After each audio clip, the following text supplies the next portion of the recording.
Here's what she said to me. It's me.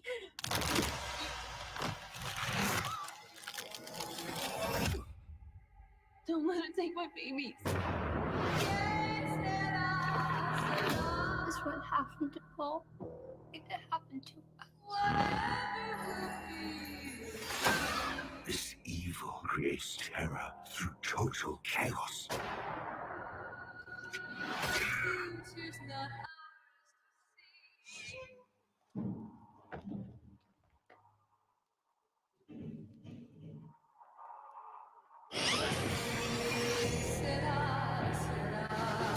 All you can do is run.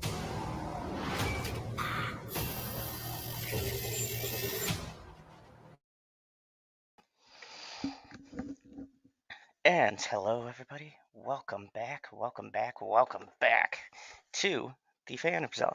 And yeah, I'm opening up every time with Evil Dead because I'm super excited about that. But um, today is going to be an interesting one. First off, for me, right now, it's early in the morning, and I'm not a big early morning person, but here I am. I got my cup of coffee, and I'm ready to talk about a topic that came about whilst I was watching a show, and I thought about this whilst watching this show.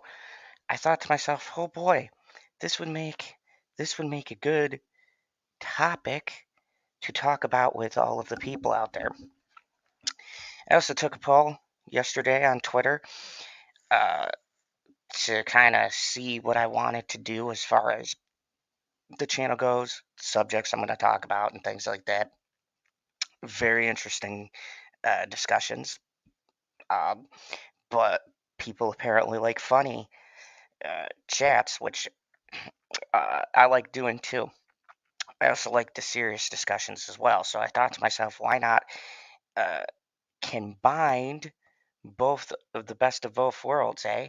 So talk about some funny stuff and some serious stuff, or do something seriously funny, things of that nature.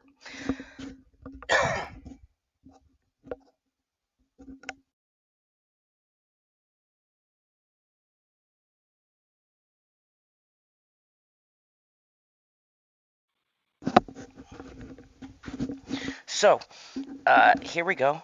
Good morning, everybody. How are you all doing? Sorry about that. Um, I always love having tech issues. Sometimes, um, I have some issues starting up because, internet. So, what's up, everybody? Today I am here to talk about a topic that was spurred on by a show that I watched that got me thinking about the internet in general and what it is us YouTubers do. But not only us YouTubers, but just people in general. This obsession. He said the title. No, this obsession that people have, but not just obsessions as far as with just random things, but just obsessions in general. And this is a broad, very broad topic, but I think it also speaks to even what I do, what other people do, how passionate people are about certain things. And I've heard the word thrown around a lot about obsessed Star Wars fans, right? Or people obsessed with Johnny Depp, who defends him during his trials, right? We heard a lot of that, right? But what is actually being obsessed versus being passionate? And I think that's where people get confused about the terms and the definition of obsession. So I thought it'd be interesting to actually take a look at what is a passionate person or a person who likes something in a healthy manner versus somebody who is obsessed, maybe bordering on the crazy, right? Obsessive about their love about something, right? And the thing that inspired me was this show I watched called Swarm, and I talked about it Perp, and I wasn't sure if I was going to do a review on the show.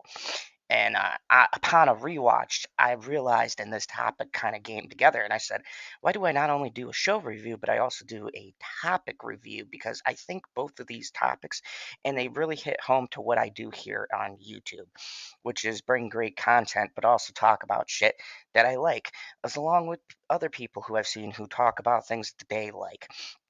And I think that it also pertains to labels and things that are thrown around on people, and thought, what the hell, this is an interesting topic to talk about. And welcome to all three people who is watching this. Hopefully we get more.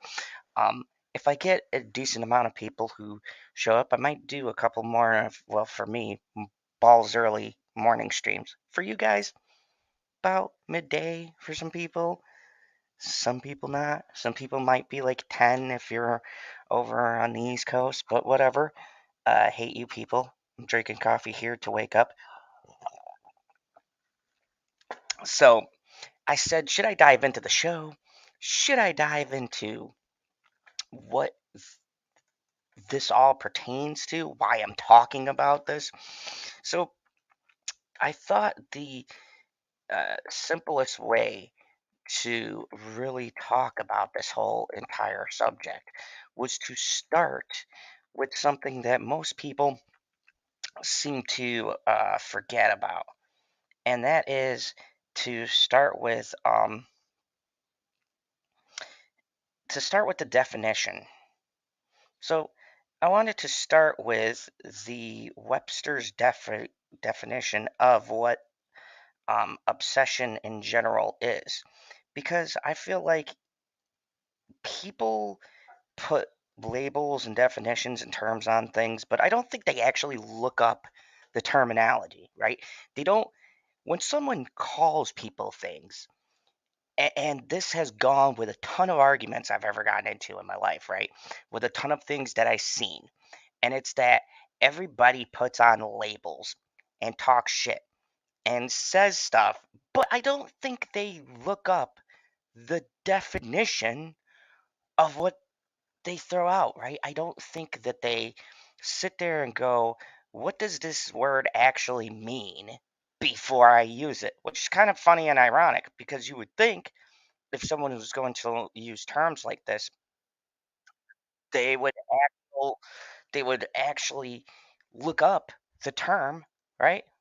But no, no, this is the world that we live in. So, anyways, I'm going to tell you guys the definition term, not to imply anybody out there is stupid, but I just so the kids actually know what I'm talking about. What do I mean when I talk about obsession? Is it just somebody who is simply an enjoyer of a product or an idea? No. The definition of obsession is the state of being obsessed with someone or something. So that's the key thing that I wanted to highlight, right? When you are obsessed by Webster's definition, right? You are obsessed with the state of being obsessed is by someone or something. But here's the kicker, okay? Here's the thing that separates obsession from a following, or from, hey, what's up, Christine? Good to see you. Or from a healthy uh, group, right? So, this is the key part. This is the part I'm going to hone in today on the discussion. And as I do this, I'm going to do something different. So, let me know if you guys like this format. But I'm going to interweave my review with this topic, because I feel like when I was watching this show, it inspired and sparked me to have this conversation.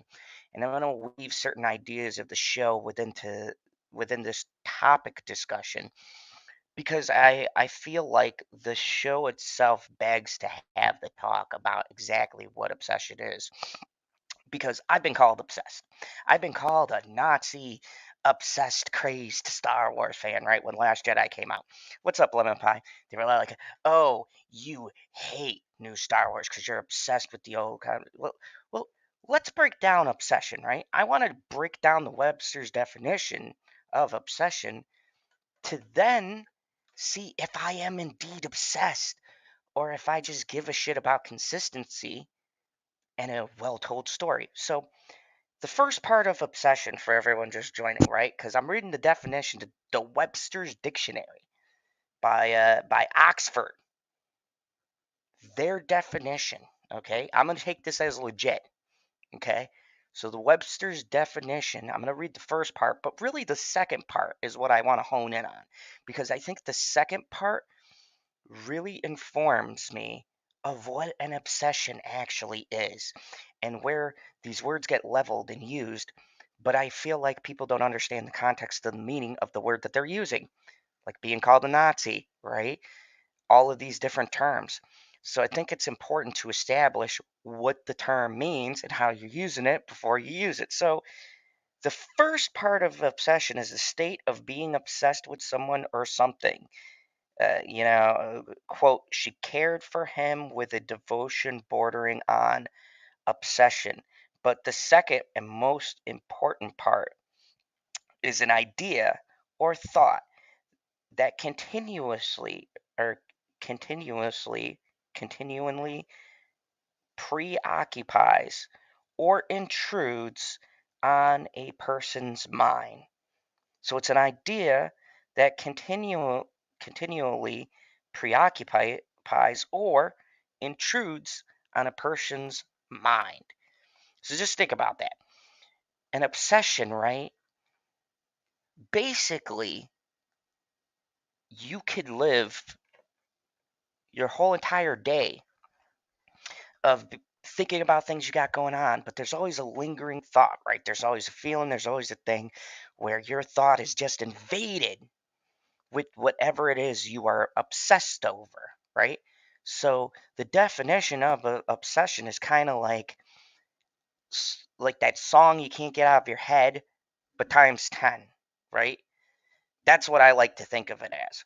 And to a point where you need it all the time, right? It's almost bordering on anything that's kind of unhealthy, like an addiction to something or someone. Depends on what you're obsessed with, right?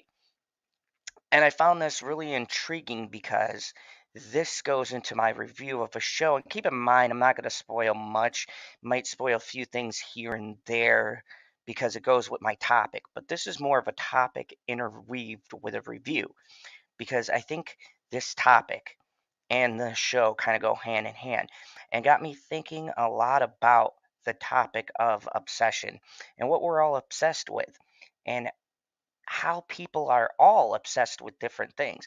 But what is the difference between that dangerous obsession, that dangerous thing that motivates and drives you versus you can have a healthy obsession, right?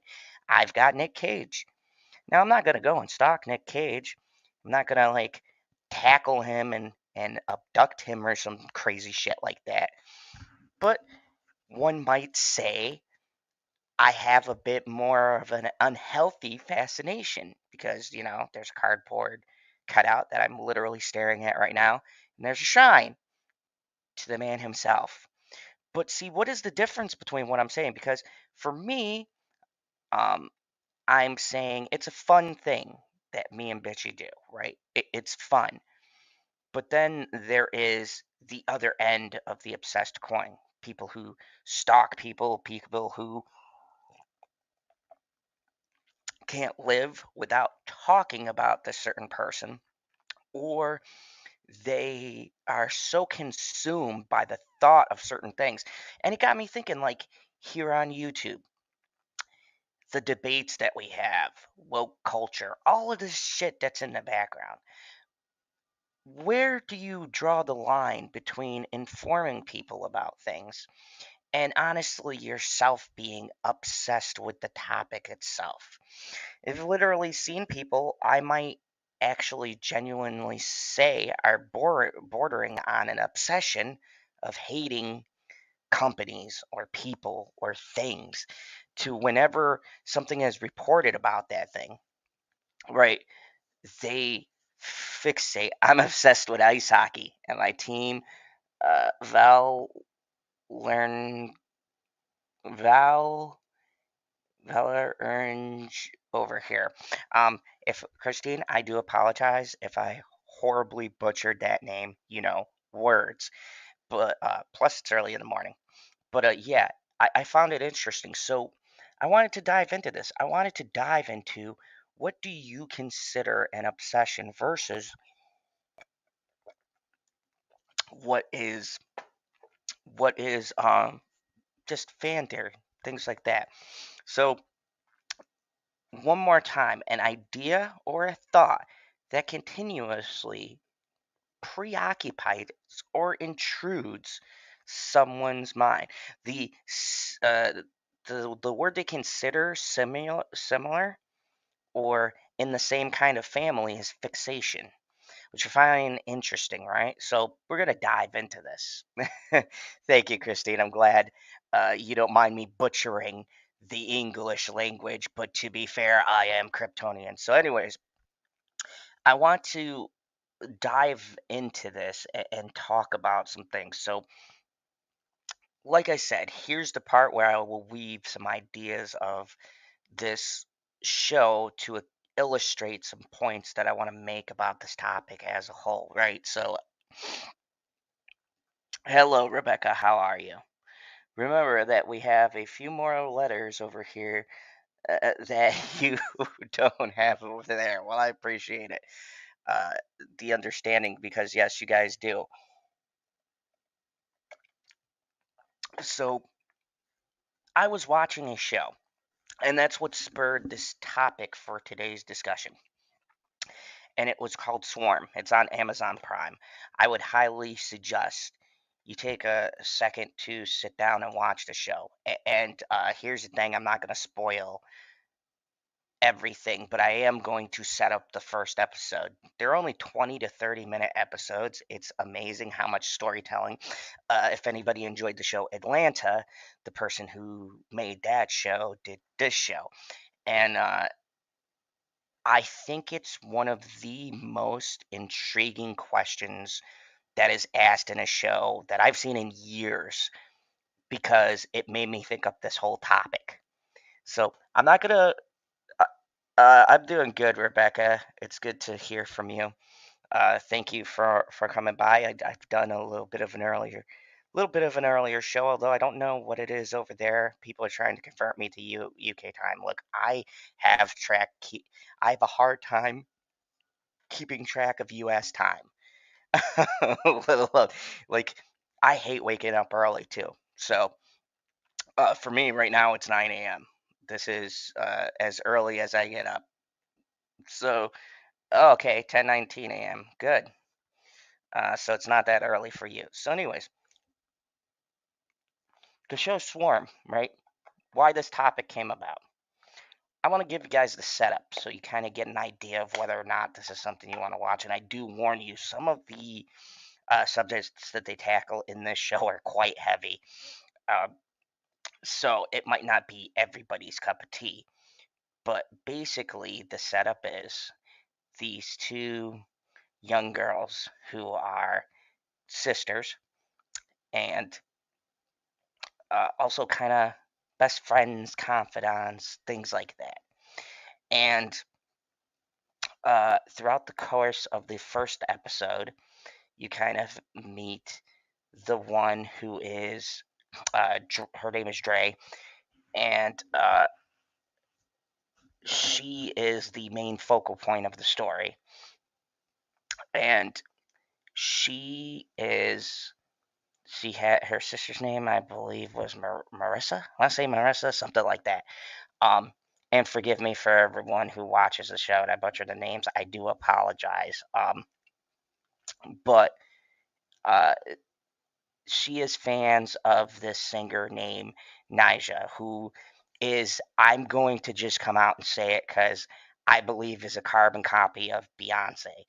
And they even make a message or make a reference to like the Beehive and things like that. Which I was like, hey, yeah, this shit is true. If you've ever been on those forums, those people are fucking nuts. But anyways, um, her and her sister are supposed to go to this concert. And so she gets tickets and everything else. And her sister has this boyfriend.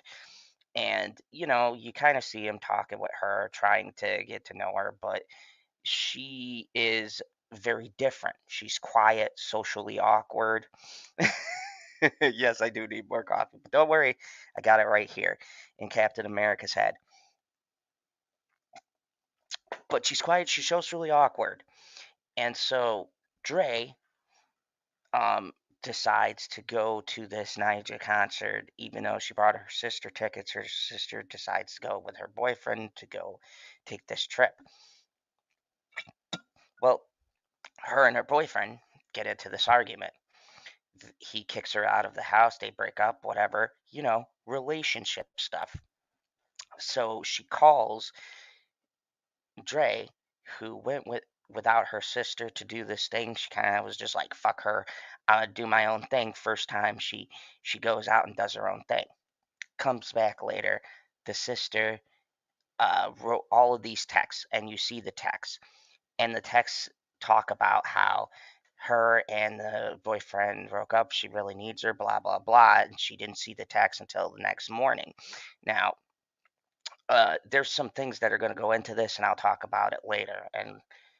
But long story short, she gets the text later. She comes back and she sees her sister in the apartment that they both lived in. She's overjoyed because the sister said, "I'm leaving you," blah blah blah. And I'm not going to tell all the steps in between because first of all, it's like 7 episodes. There's a lot of shit in between here, and secondly, I want people to watch this show, so I don't want to give away everything, so that you have something to watch. But long story short, she comes in and sees that her sister has taken her life and is lying dead on her bed. This causes her to snap, and it's an interesting case study into how people who are obsessed, and I'm not saying every person who's obsessed, but generally, and I'm going to read a couple of stories that uh, go into this, but basically, how people who are obsessed do have other issues that seem to plague them, uh, other things that are mentally unbalanced with them. And it's not necessarily their fault. Some of these were created by circumstances. In this show, the circumstance and the catalyst for her losing her goddamn mind is the fact that her sister committed suicide and she found the body, and she's never able to process this guilt, which you see throughout the course of this show. She goes over to talk to the boyfriend at the end and beats the dude to death with a lamp. This is episode number 1, and the shit gets crazier from here, which is why I highly suggest watching this show, because um, it's a good look at the downward spiral. But also, at no point in this show did I ever feel that the character wasn't sympathetic, which is weird considering the character is kind of a serial killer, as well as uh, just in general kind of not a good person, but there's reasons for her to be the way that she is. And I think that's intriguing. So I looked up stories and I went down a very long, disturbing rabbit hole into uh, obsessions and people who were obsessed with celebrities. And I found quite a bunch of interesting things that I will share with you today, as far as this topic goes, because it's fascinating the shit that has happened because of people obsessed with celebrities in general. And I want to point out too, at what point is this extended and even perpetuated by the media and people themselves? Like, we sit here and clown on YouTube. I make jokes. PD makes jokes. Uh, Thank you, KK. I appreciate you just swinging by and showing some support. Definitely check it out. I'm going to get in depth with this conversation. I think it'll be interesting. So hopefully you enjoy the replay. Wake up was at 5:30 today. You are a braver soul than me. This was early for me. I was like, fuck, man, do I even want to get up? But I was like, yes, the fans are counting on me to bring them these hard hitting uh, topics.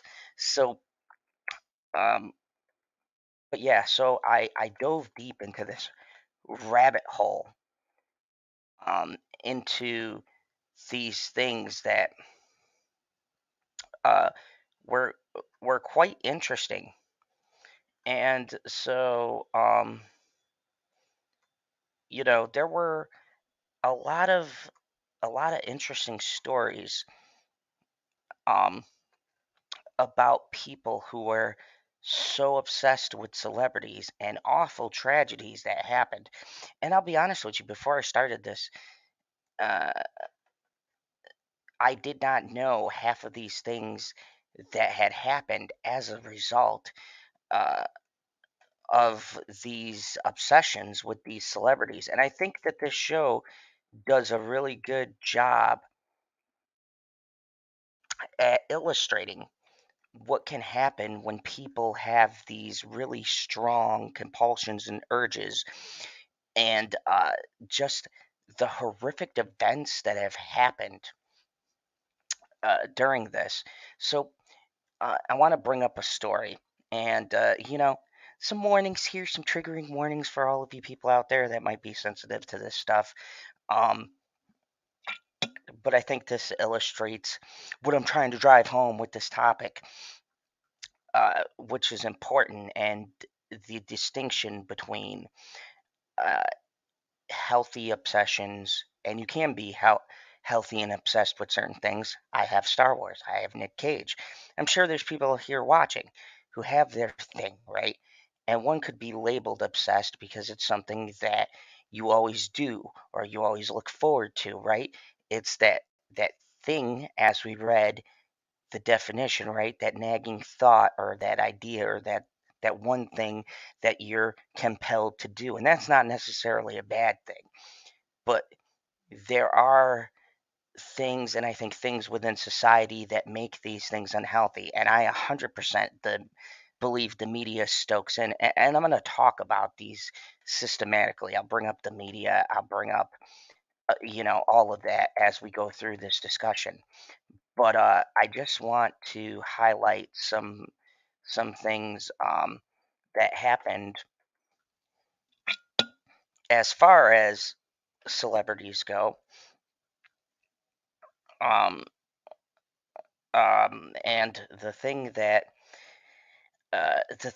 that I brought up last night that really terrified me. So I brought up these 15 like crazy incidences of obsessed fans, right? I have a new obsession, Jason Voorhees, and yes, I have seen Black Christmas. As a matter of fact, I would say Black Christmas is a underrated slasher. I might talk about it on Morning Kills. I am bringing that series back. It did quite well. I've just been waiting for the opportunity to get my ass motivated to do more of these morning streams. So I'll definitely be doing that. That's an interesting stream to bring up one day. I might do that for you, Rebecca. Stay tuned.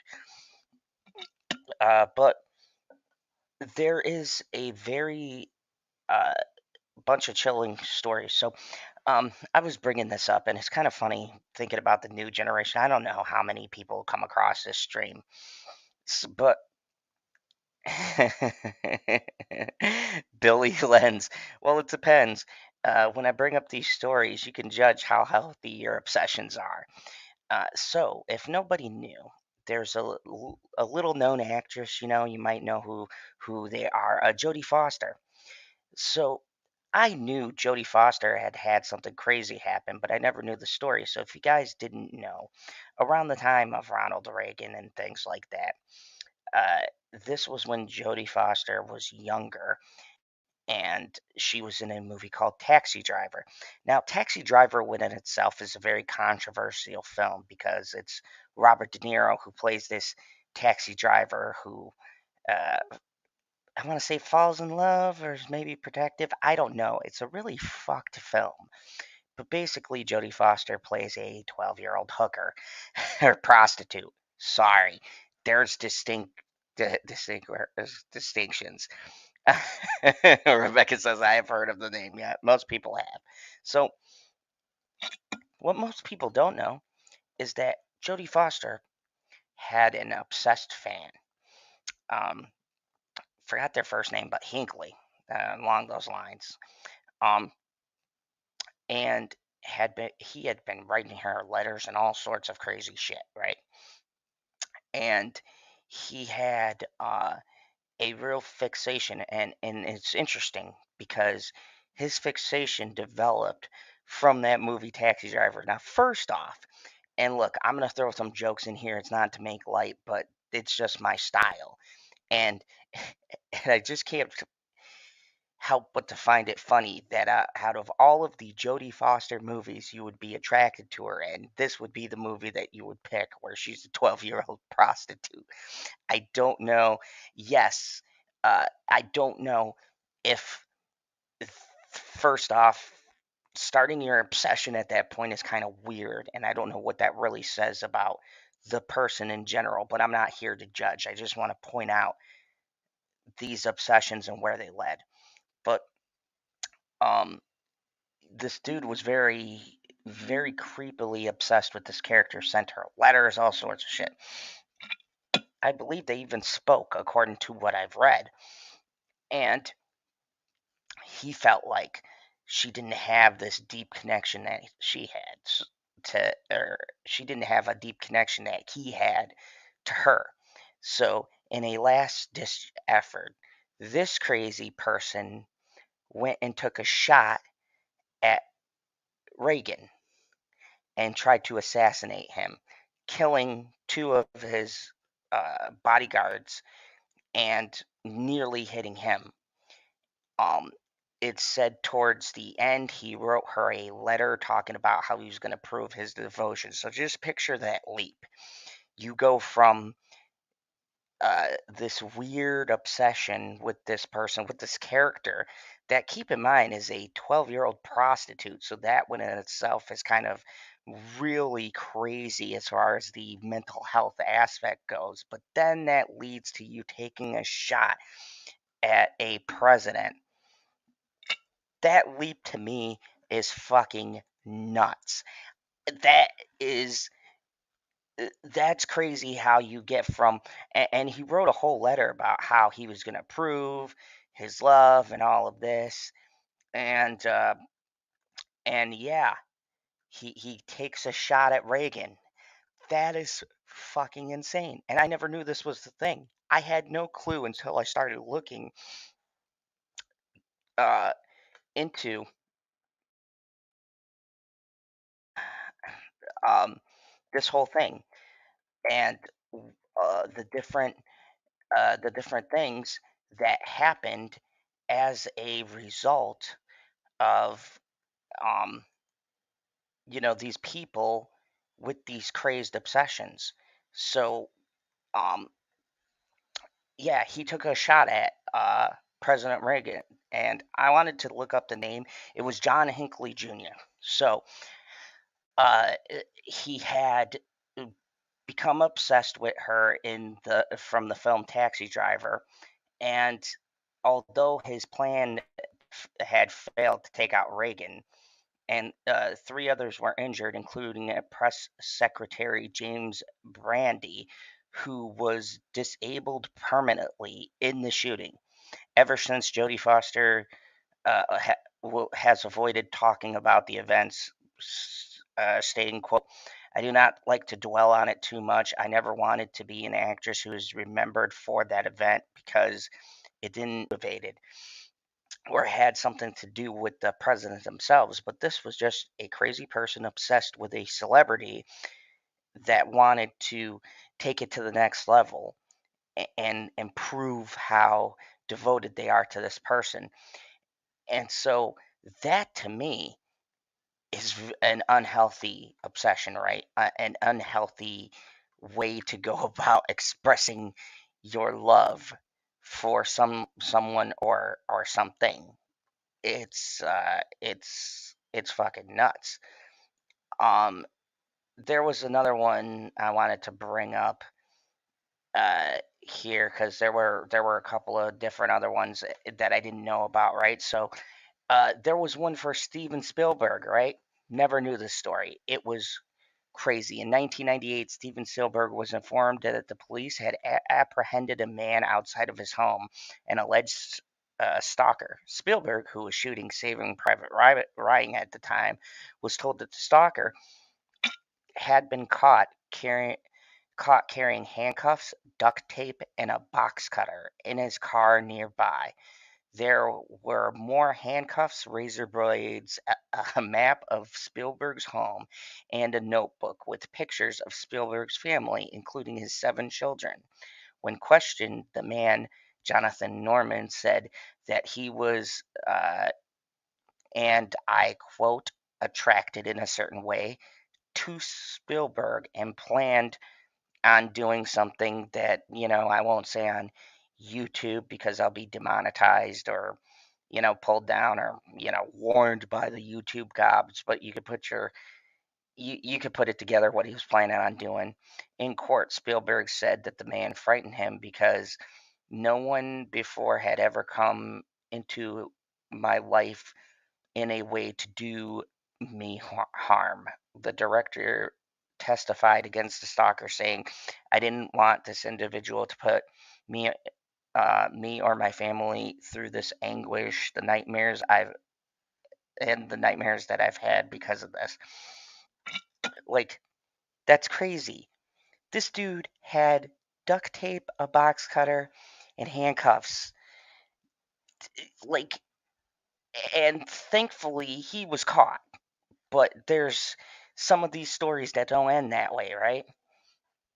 And so, relaying this back to the show I watched, Swarm, right?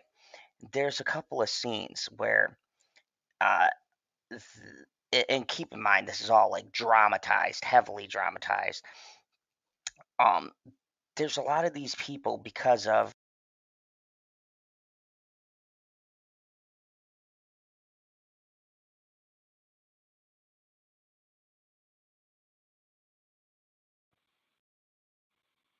Sorry about that. There's a lot of people because of how, uh, this is dramatized in this show. There's a lot of things that happen in it that you would think would be over fictionalized, but the show mixes these real life stories or events and they give them to this fictitious character.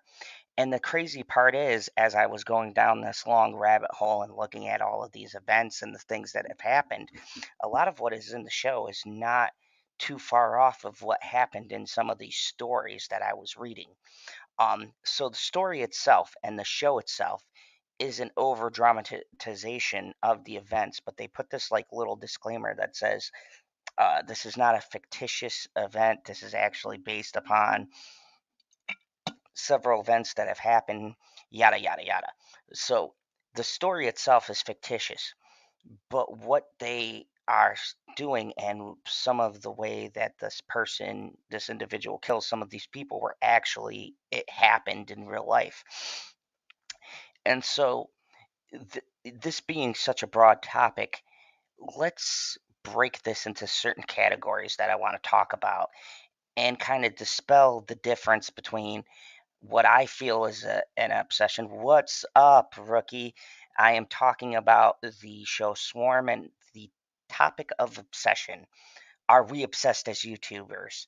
Is the media obsessed with celebrity stardom? We're breaking it down, rookie. So hopefully you enjoy the topic I'm tackling because I felt this was a very interesting thing, and I went down a big long rabbit hole yesterday, and damn near went insane myself looking up this topic.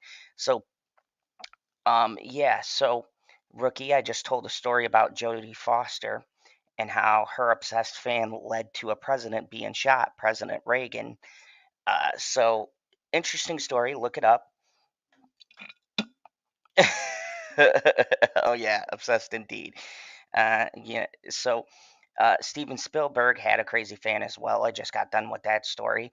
Who, during the filming of Saving Private Ryan, this dude was caught carrying handcuffs, duct tape, and a box cutter, and was quoted as saying he was going to do something to Spielberg. I can't say on YouTube, but it you could use your imagination. He had like handcuffs and duct tape, so he was going to do something first and then kill him. So put that together how you will.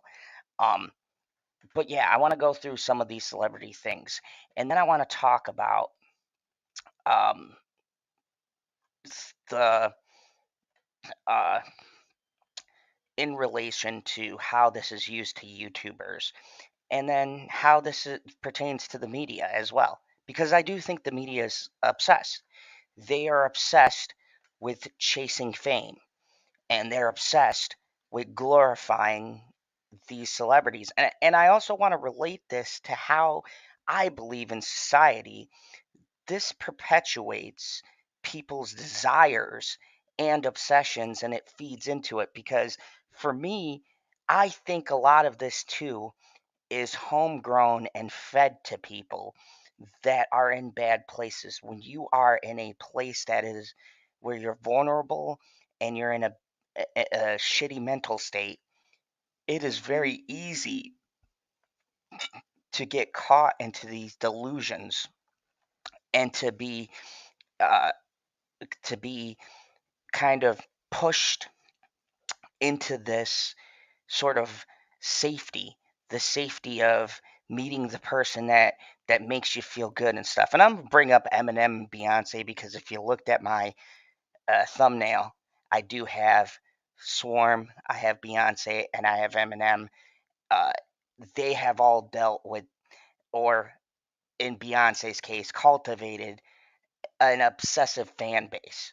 And I say a lot of them border on an unhealthy obsession. So, before I tackle that, there's a couple of more interesting stories that I would like to talk about. One that was recent that I remember, Christina Grimmie. Uh, she was most fans of her music were introduced to her on season 6 of The Voice. Christina was the finalist and ended up coming in third. She would sign a record deal shortly after the show ended in June of 2016. And I remember hearing about this story. Christina had just performed a show in Orlando, Florida. This was that shooting. She was signing autographs for fans when Kevin James, an infatuated fan, shot her 4 times, killing the young singer, and then shot himself. A friend of Kevin said that the crazed fan lost weight, had eye surgery, and got hair plugs, all in an effort to impress Christina. Uh, and this is what I'm talking about. Like, and keep in mind, this is the extreme of that. What's up, Jay? You know what, Jay? If you would, if you're up and awake or whatever, like yours truly, unfortunately, or you're free. I can send you a link if you'd like to jump in on this discussion because I think it's quite interesting. But that's up to you. I'll send you a link, and you can jump in on this and let me know what you think about it. But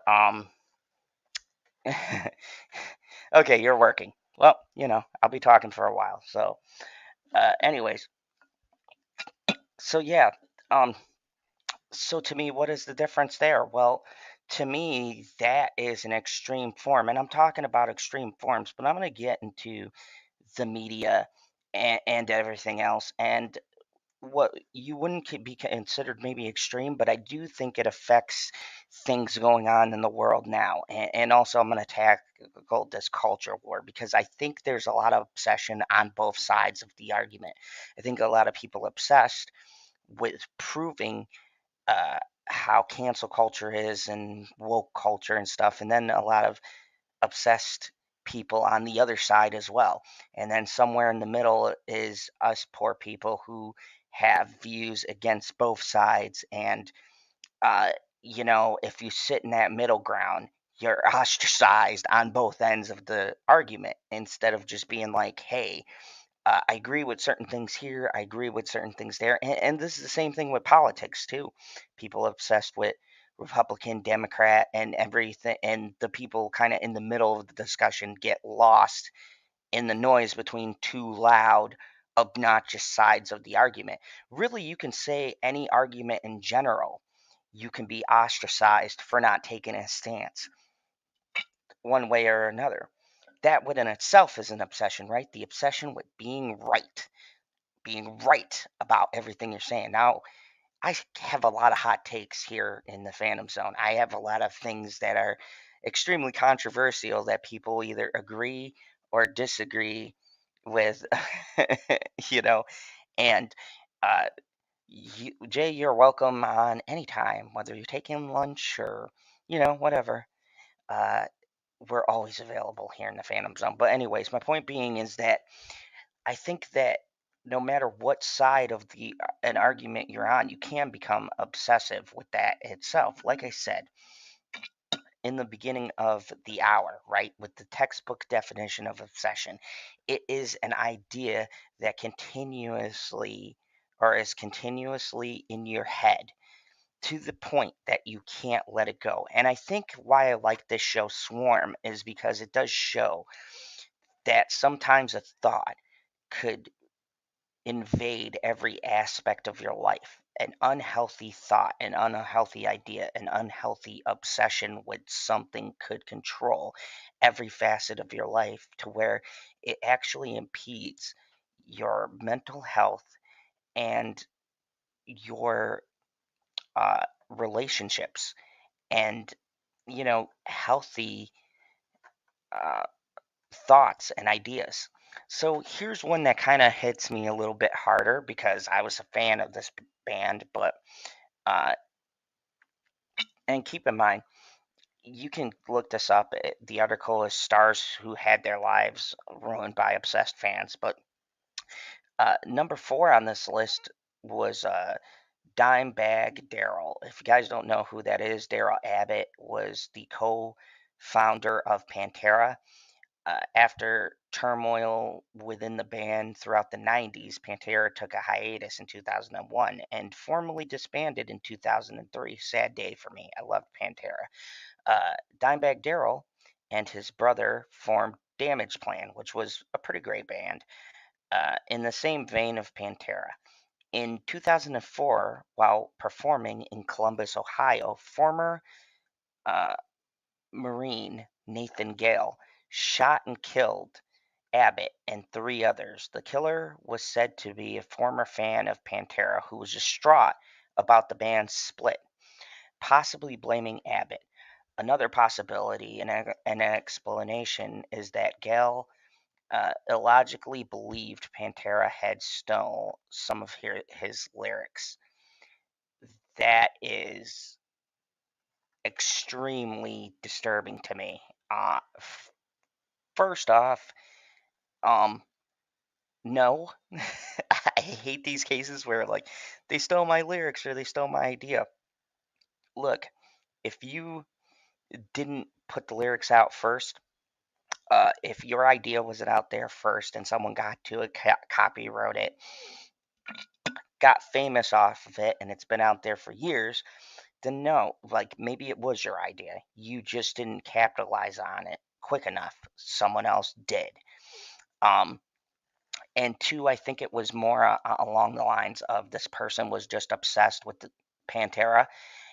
They blamed, as they do, lead singers get a lot of blame for the issues of a band. Hey, Christine, glad you're lurking. Uh, and then they, bam, they snap and just do something horrendous. It's so scary as that nobody in Gail's life realized or paid attention that he was mentally unstable. And I want to highlight that too. There's an episode in Swarm, and I'm going to be referencing this a lot because this whole subject does pertain to this show. So it's kind of like a mini review without spoiling the show, but also relating it to this topic in general, but there's an episode called Slipping Through the Cracks.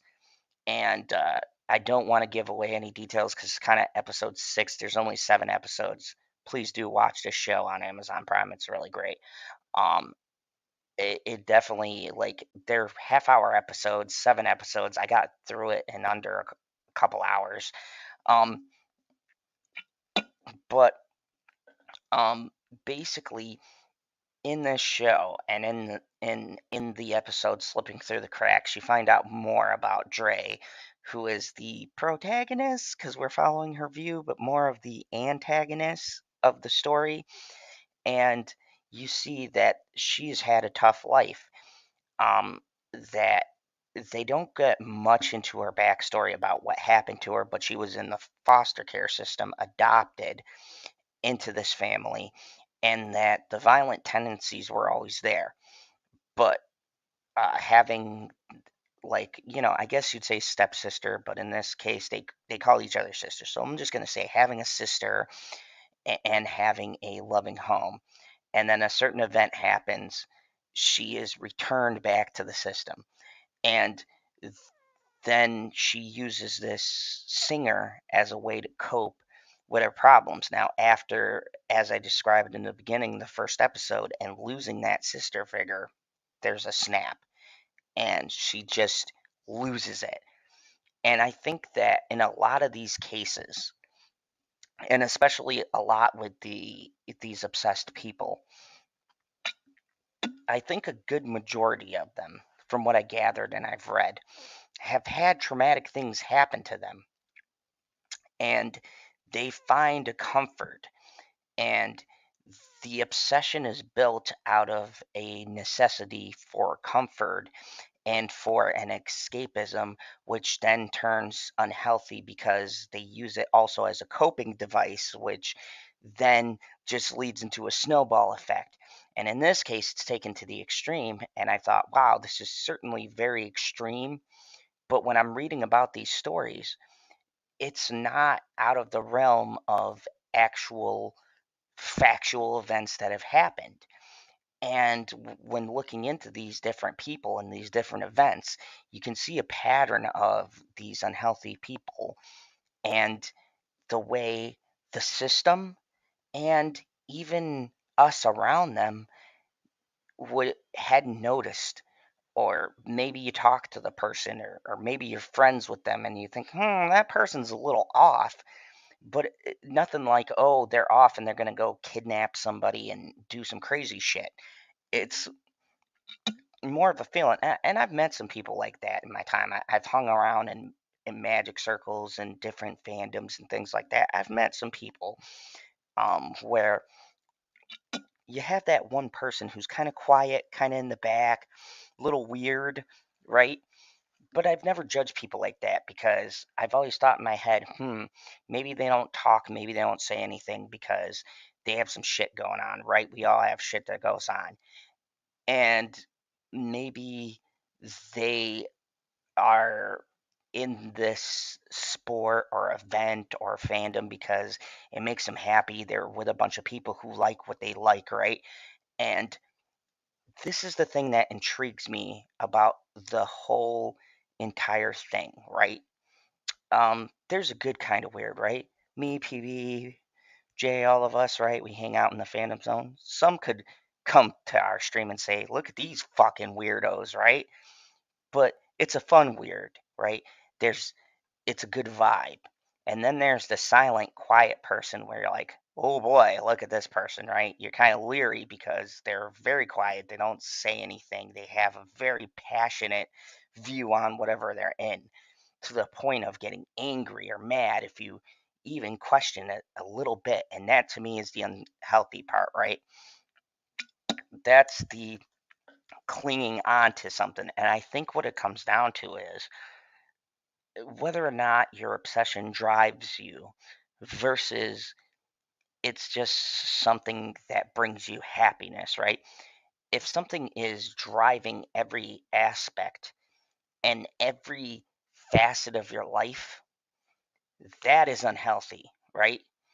Versus if something that you really love and are passionate about motivates you to do good things, to um to be motivated and to be driven to be better, right?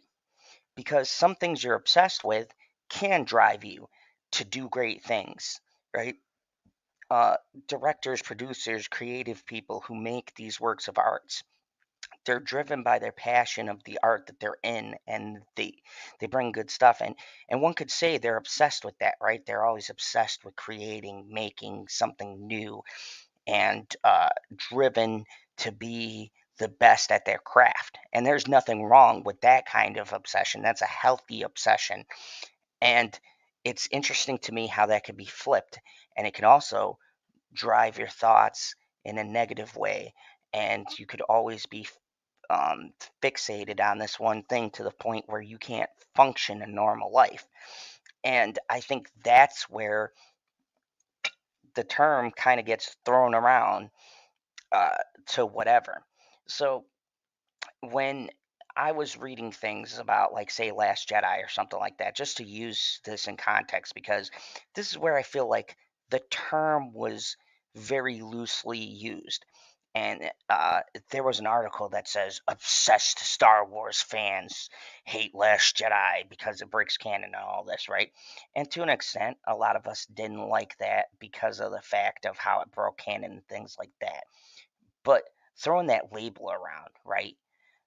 Obsessed with Star Wars. Like, we're all crazy, and because a certain thing wasn't done, now all of these crazy people got together massively and just hated on this one thing.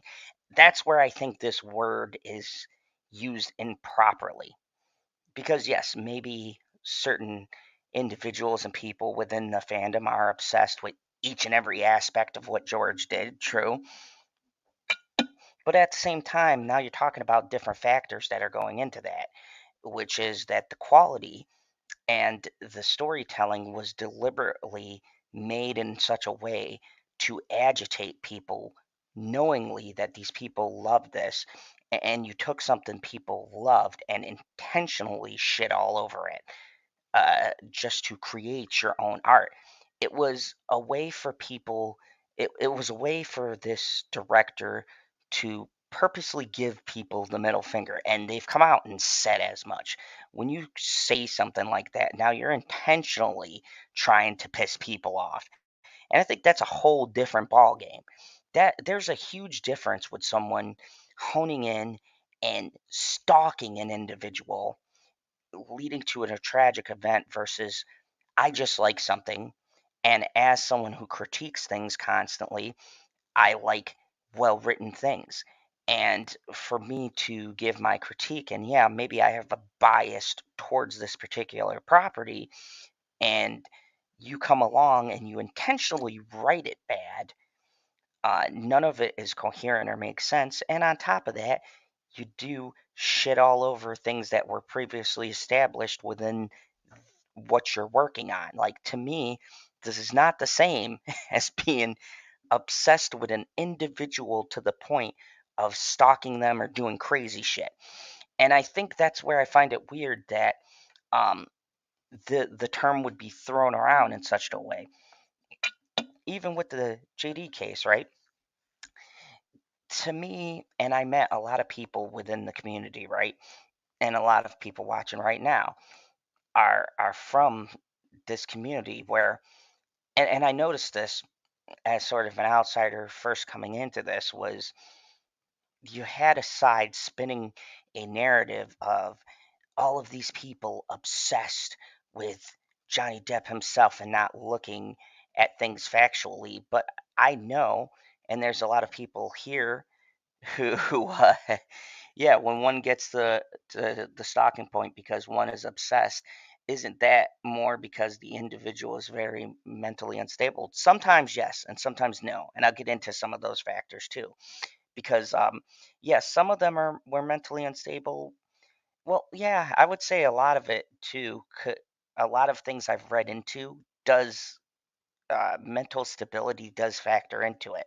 And I like to think a lot of the people I met weren't mentally unstable, right?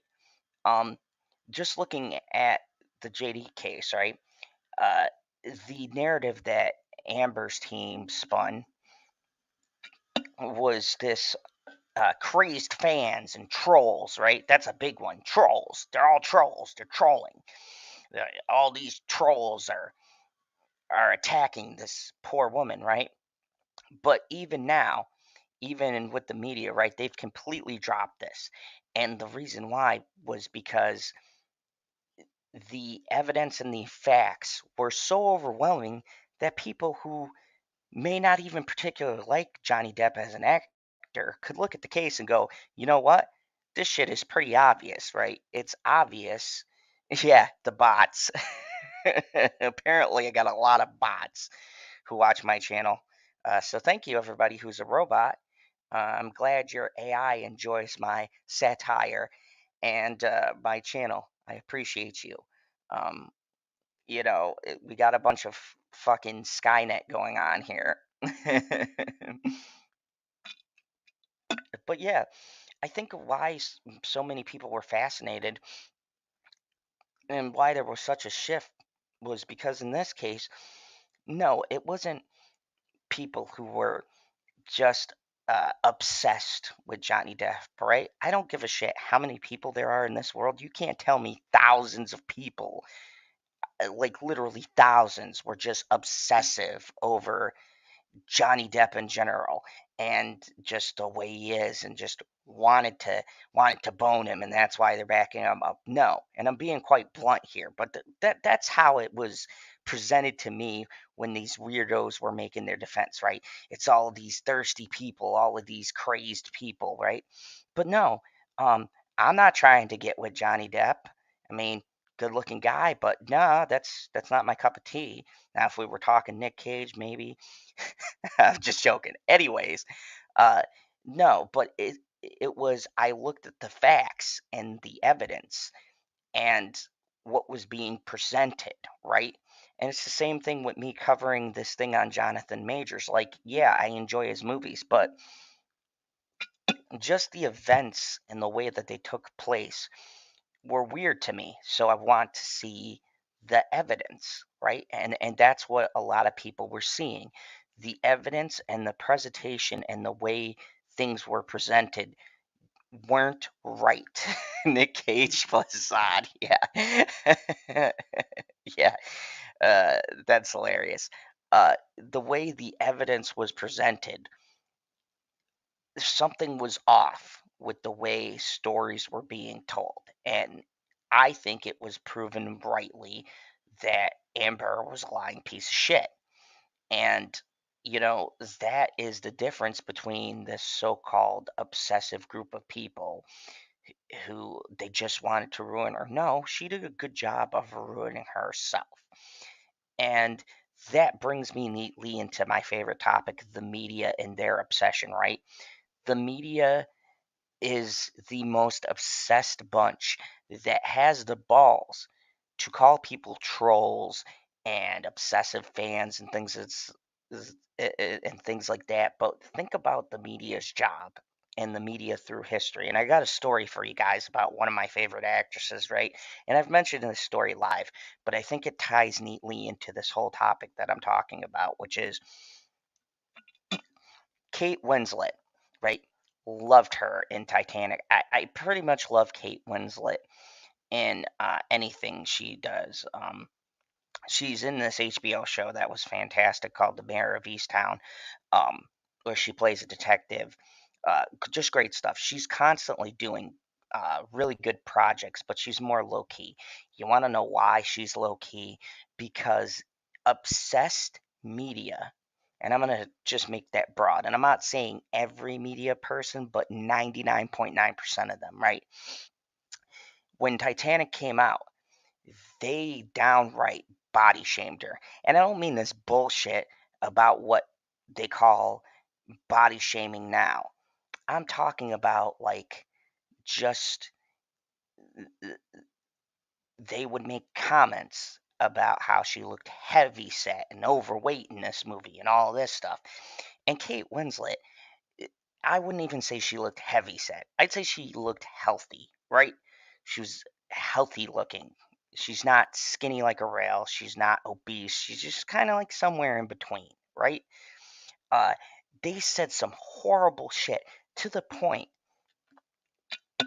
that she almost quit acting. She was so traumatized by these assholes and their badgering and harping and prying into every aspect of her life that she quit. She got married. She had a daughter. And I talked about this before, and I'll continuously bring this up because I think this is a very cool story. And maybe it's because I have a daughter or whatever. Um, yes, media does equal disgusting. I absolutely agree. But she and her daughter does this exercise every morning, right? They look into the mirror and they say, I am beautiful. I am beautiful just the way that I am. I'm happy with me, right? And it sounds cheesy and kind of lame, but to me, it's kind of, uh, how do I put it? It's kind of cool. It's neat. I like the concept of inspiring self worth in your child at a young age, right? To know, despite what, because children can be shitty, and despite what people think, you've got to believe in yourself that you're beautiful and you love you for you, right? Fuck what other people say. You're happy with the person that you are, and that's what's important, right? Uh, People can talk shit about your appearance, but that doesn't necessarily include who you are as a person, right? The surface level shit. That isn't what defines you as you. And I think a lot of that is missing, and that's the piece that the media takes out constantly, right? And it's sad that this actress was harassed by the media so much that she built this mantra and took a while to get out of that spotlight before she went back in, right? And now she's praised and they kiss her ass and she won all of these awards. And it's sad that that had to happen, that there was such a gap, uh, and that someone was treated so horribly, you know? Rebecca says,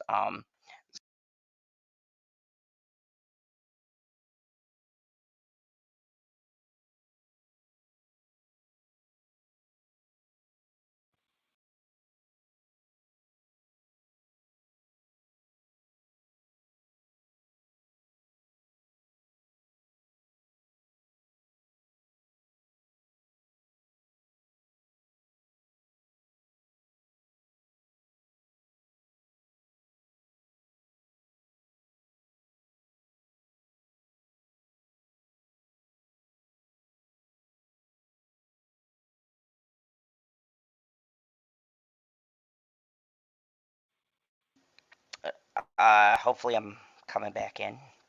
Let me see. I should be back in. Let me see what's going on here. Yeah. There's always a gap between that. But yeah, I think a, a lot of people could benefit from doing certain things like that, right?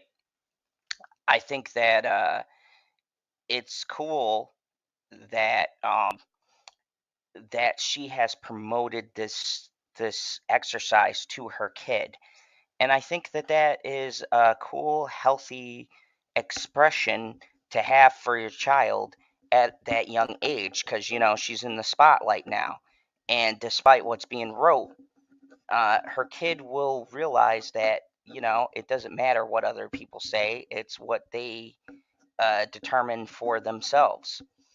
So, yeah, I totally like that philosophy. But yeah, it's sad. This is an example of the media totally destroying somebody just for their own selfish byline. I'm trying to hug this up here. But anyways, Jesus Christ. Okay, so as I was saying, um Another example of this is the way that the media seems to be obsessed and fascinated with companies in general, right? Now, look, I know this is kind of a gray area here, but if you look at new movie reviews, and the sole reason for me doing reviews, right? Um, it's this perpetual need for people to put things on a pedestal. And it's gotten to a point, and this is no secret. A lot of these companies seem to get journalists and things like that to write these nice things, right? These nice reviews about their movies because the company wants to get press passes in order to see exclusive things before us mere mortals, right? To get that press release, to get that review out before anybody else.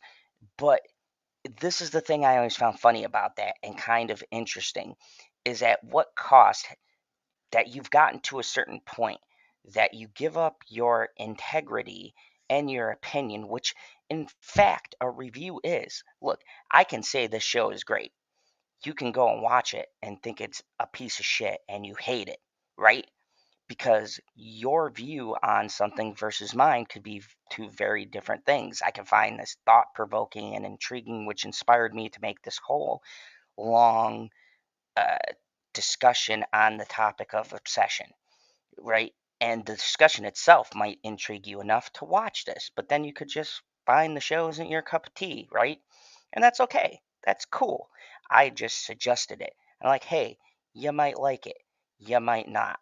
But it's gotten to a point with reviews where they absolutely push certain things about movies that isn't even an essential part. I'll give you guys an example, right?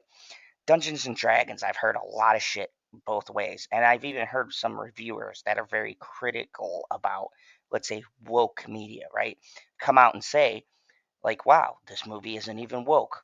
Surprisingly, went to see it myself. And what the media said about it was not what the movie was about. And instead of highlighting the content rather than the message, right? The content and the quality of what you're watching, a lot of people within the media are choosing to highlight what the the social message is. And I think that's why a lot of reviewers aren't taken serious today. Reviewing used to be a serious art. And honestly, I love reviewing. I respect it as an art form, right? To go out there and be passionate about something and tell people how you feel about it and maybe get them interested enough to watch it. I find it very cathartic when people agree with that, right? But I don't discourage or bring down everybody. I've heard people say some of the suggestions they told people about, they didn't like it. They thought my review was shit. That's cool. Like, I'm not the be all end all. I'm just a guy who talks about things I like and maybe you're interested. But the problem with the way the media spins it, and my problem with media in general, and the way media has always been, this isn't a 2021 thing or 2022 thing, 2023. This has been in the 90s, the 80s, however long media has been around. They've always been scumbags. I mean, you have stories of them going through people's trash, stalking celebrities, taking photos that get leaked of inappropriate things. And to me, this swings back to obsession because they're so obsessed with being, whether, and it could be a career thing, right? They're so obsessed with being on top. I mean, look at TMC, the absolute uh, bottom feeding company to me. All right. TMZ has been scumbags since I was a kid, right? I watched TMZ before I knew what good shows were, right? I found it intriguing, right? We're all fascinating with what's going on with our favorite celebrity. But I didn't realize, like, at the time, the amount of scumminess that goes into what they do, right? Taking all these pictures and exposing new weight gain by such a celebrity, or exposing this, or does this one have a drinking problem because they were in rehab? No shit. Half of Hollywood is people in rehab. Why are they in rehab? Because you assholes badger them nonstop. And don't get me wrong, I'm not going to have a pity party for actors who are getting paid a ridiculous amount of money to act like different characters. That's their job. But I feel there's a line too where they're just people that are doing a job that's a little bit more high profile. And yeah, they don't deserve to have their life under a microscope. Now, one could argue and say, but Zod, that's the profession they've chosen. So obviously, but it's like there's a line. Where do we draw the line that it's not okay to know every facet of someone's personal life? Like, yeah, if you're breaking down every detail of a film, well, that kind of falls into their work, right? But when you start getting into people's personal lives, into their families and their dinner and what vacation they're going on, to me, that's kind of where you're crossing a bit of a line, right? Because now you're taking it out of what their job is. And it's like if you get into a fight at someone at work and they track you down at your home. Well, now you've taken that problem from work and you've made it personal. You've taken it out of their place of work and you've brought it into someone's personal life. And I think that's where we have that sketchiness within the media, right? That obsessive nature that they have to know every little detail because they want to be on top, and one feeds right into the other. And that's why I think media is a large majority of this conversation, because they really are, by definition, right? They call people obsessed fans, but they're obsessed themselves. How many people do they have to poll and all of these sites that they have to check out to call fans obsessed, right? They have to go through all of this shit, or at least I like to think so. Most media is lazy and they just go on Twitter or some shit and see what the Twitter feed says, right? But they, in a sense, they have to go down that rabbit hole. So you're obsessively researching this to prove how obsessed and crazy a group are. It's kind of an oxymoron when you think about it. Like, uh, it's kind of obsessive in the way that they handle these kinds of things. So yeah, to me, it's a very circular kind of discussion, right? Uh, I think in a way everybody is a little bit obsessive about stuff. Um, so yeah, hopefully I'm coming in okay. Just checking. Okay, good. I know my the sound could be a little weird from time to time. Okay, so um now, that brings me neatly to what this show Swarm is based on, right? It's kind of based on Beyonce. So I went down another long rabbit hole and I've gotten into this fight with a couple of people. And I think this show is very apt in the way that they present this because okay, look, I followed Destiny's Child when they first came out. I followed Beyonce's career for quite some bit. She's rather attractive. Okay, let's get that out there. Um, but the show highlights throughout its runtime these fans on like Twitter and Instagram and all this stuff. You'll see intercuts of people talking about this artist, like she's our queen and she's on another level, right? And things like that. And it mirrors a lot of comments that I've seen about like Beyonce, and not just Beyonce. There's a lot of other singers that get this kind of adulation. But I'm just gonna say it. Maybe this is a hot take, and maybe I'll get a bunch of rage comments. But I think she's like average. I don't think she's like. I think that uh, a lot of her songs were pretty good back in the day, and maybe even some of the newer stuff, like some of it. But honestly, I think a lot of the shit she puts out now is overrated and it rated higher because of the stuff she released prior versus what she's doing now. Now, that's my personal opinion, but it's intriguing to see if you put something like that in these threads, the response, because holy shit.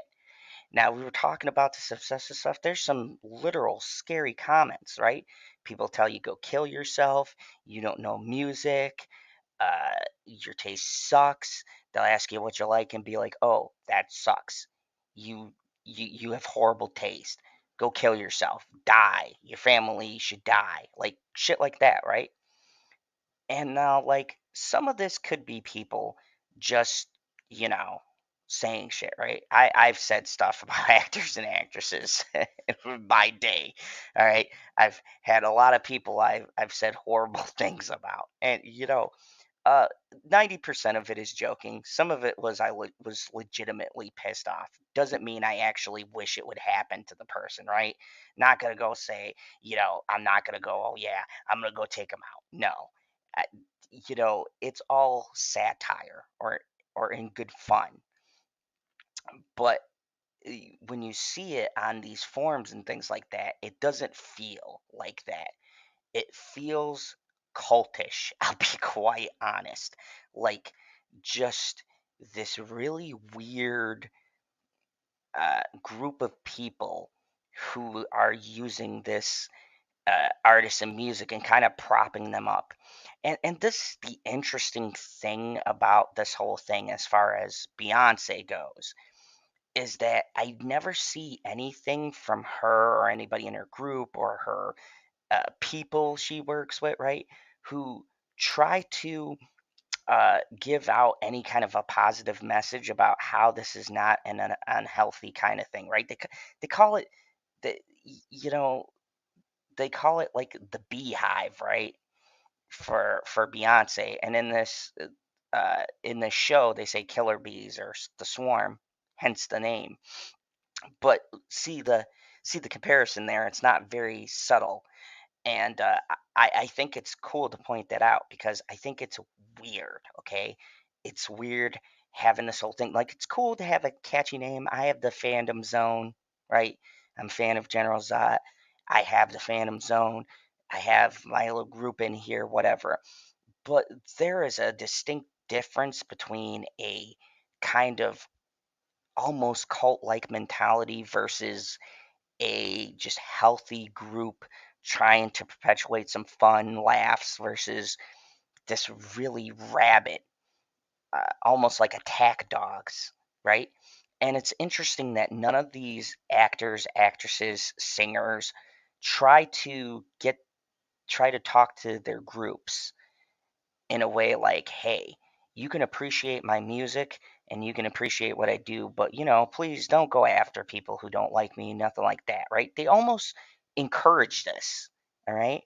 And I don't know Beyonce personally, so I'm not going to go and make a leap and say, oh yeah, she's back here sicking the bees on people, right? But I don't see any ways to which she's tried to make comments or tried to stop this kind of thinking. And that's where I wanted to talk about perpetuating these unhealthy obsessions. And that I don't feel it's always on the person. Like, yes, some of these people, as Rebecca said earlier, have some mental issues, right? Maybe they're using music as a coping device. And that could lead to healthy habits, but 9 out of 10 times, uh, if it's not backed up with some kind of talking and therapy and things like that, well, then they're switching their focus to this person and they're putting them up on the pedestal, which could lead to very bad, unhealthy consequences, as I've read through and highlighted throughout this stream, right? With doing these awful, horrendous things or attacking people or building up the psychosis like this one person, you're putting them on a pedestal and you idolize them. And for me, Beyonce is one of the best examples of this because of the things I've not only seen on these threads and things like that. Holy shit, what a rabbit hole that is, right? But the fact that the person that this group has kind of formed around does nothing to steer it into a healthy kind of discussion, like maybe saying, oh, I'm a great artist, but there's all these other artists I collab with or whatever. I don't see any of that. And it's really disturbing too, because I do think at a point, I'm not saying that all artists and uh, musicians, movie stars are responsible for other people, but when you have a platform like that, you are responsible for encouraging your fans not to take it to that crazy ass level. Some people you're not going to get through, and those are the people that, they can't help that there's like, Jodie Foster's case, right? She had no plans. This dude was going to go nuts and try to take a shot at the president. Who the fuck can stop something like that, right?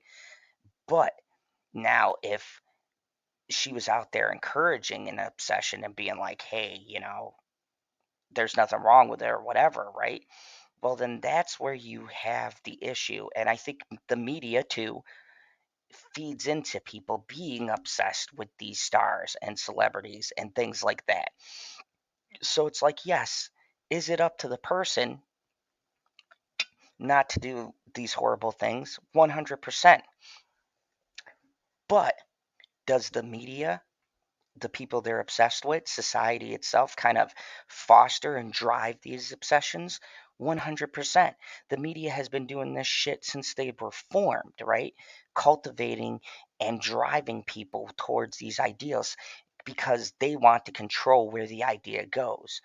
But sometimes when you do that, you also influence people who aren't necessarily mentally well enough to differentiate reality from the fiction.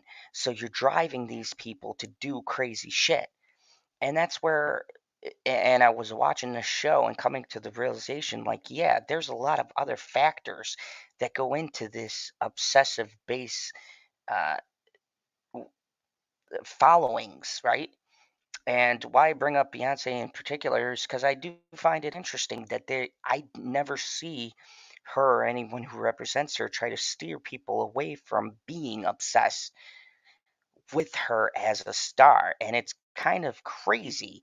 Um, and she's not the only one. I've seen a lot of people who have these fan bases and will kind of use that to their advantage and kind of being protected, right?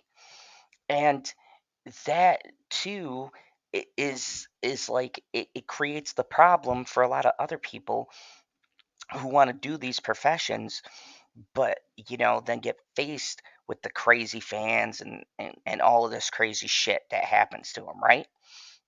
And it's very fascinating to me because when I was looking this up and researching it and looking into these different cases, it was really intriguing to see like all of these different people who had these tragedies happen, and they really, it wasn't really their fault. Like, just people went off the deep end and did crazy shit. Same thing with John, when you had John Lennon, the Beatles, right? All of that was just an organic kind of thing that I don't think you couldn't have changed.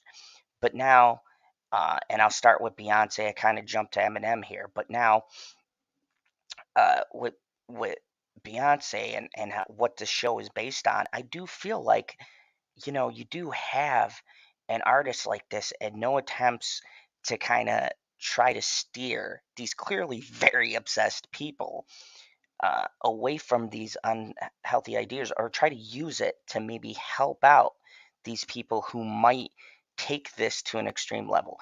And I got to be honest, I'm very shocked that nothing crazy has happened with these fans because some of the shit I read, like, holy Christ, these people put her on a super high fucking pedestal. And like I said, I came from the '90s, right? I remember Destiny's Child and stuff like that. I don't see that for anyone else. As a matter of fact, I don't know where the hell the other uh, Destiny's Child singers are. I know Kelly Rowland did a couple of things, but never got that popularity, right? But and it's not to take away from the fame because honestly, she's busted her ass for years. That's not what I'm saying. It's not, I don't feel the fame isn't deserved or that she didn't work for it, right? Kudos. She built a singles career from a group, which is hard to do. Very few people can do it.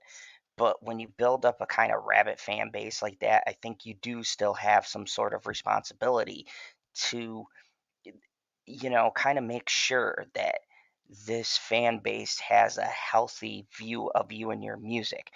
and even some of her newer music and the way she presents herself is a little weird, little. And I get it. Artists in general are just weird, right? I'm weird. I'll be the first one to admit it, right? I'm very fascinated with horror and things like that. Someone, I've been working on my book. Some people reading it might be like, "Holy shit, Zod, that's some pretty dark shit," right? Doesn't mean I'm going to do it. Doesn't mean I encourage it. It's just the ideas I have. But, you know, there is a responsibility from some of these creatives, and I feel like too. Um, yeah, life is strange. Yes, it is. I do feel like sometimes there is no accountability from these people who are in these huge positions and speaking to millions of people to kind of steer people into a healthy mindset, right? They're kind of veering them into a very unhealthy, crazy sort of mindset that could lead to something tragic. Now, thankfully, nothing has that I know of, and I've looked through numerous stories exhaustingly. All day yesterday, I fell into a deep rabbit hole researching this shit for today's stream. Um, I haven't come across anything too crazy happening to Beyonce, but her fan base is still fucking weird. Not all of them. Some of them are probably cool people, whatever. They just have, the Nick Cage kind of obsession. It's healthy, I swear. I love you, Nick. Anyways, no, I mean, you know, it's not that kind of obsession, right? It's like if you don't like her, and she's our queen, and it's crazy shit. And I've never heard anything from her camp come out and say, "Hey guys, let's take it back." Now, I kind of want to jump to Eminem. If you guys don't know, and I've loved Eminem, I still love his music. He he was the original canceled person before canceling became the cool thing, right? People have been trying to fucking cancel Eminem for years. Um, and he's had a lot of shit happen to him. And he's done a lot of questionable shit himself too. Um, and I respect his view, but in particular, he made this song a long time ago. Some people may know it. Uh, Little hit called Stan, and it's about an obsessed fan.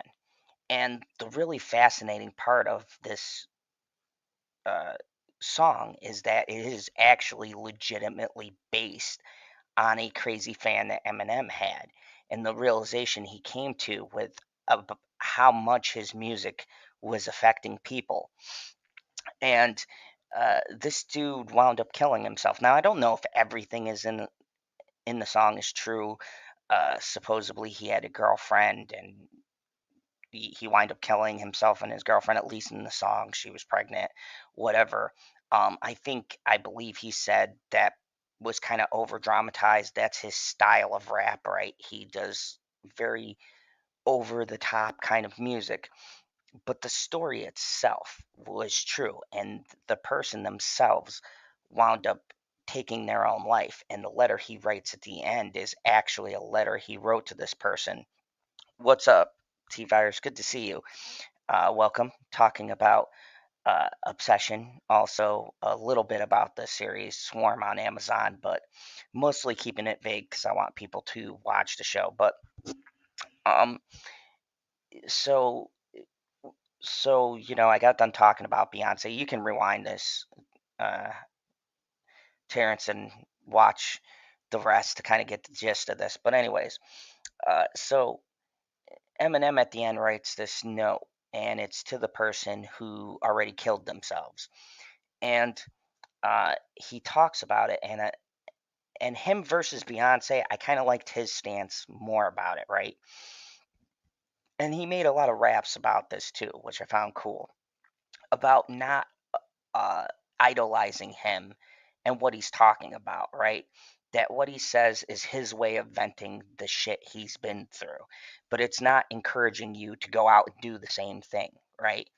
It's just his way, his therapy of getting past all of the shit he's been through in his life, which I can relate to that, right? It's a cathartic release of all of these things that have happened to you, and you're just telling people about it.